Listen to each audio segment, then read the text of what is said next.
puro apoy, masusunog talaga siya. So ngayon, pag maitim na, parang maluluto na siya, stop na yung apoy. Ano na lang, baga na lang siya. Kasi para ma-weld na ang luto niya. Baga na lang. So pag binaliktad na natin siya, ito 'di ba, hilaw. So lalagyan ko siya ng konting apoy, tapos mawawala na naman yung apoy, magiging baga na naman siya. Hindi pwede talaga puro apoy, iitim yan at masusunog.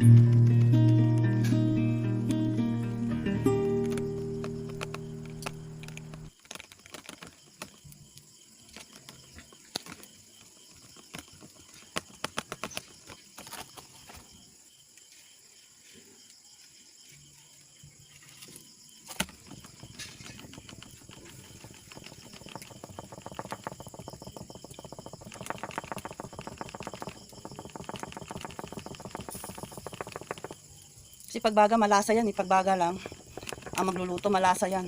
Hindi ba mapupwersa ang pagluto niya? Naluto lang siya sa init.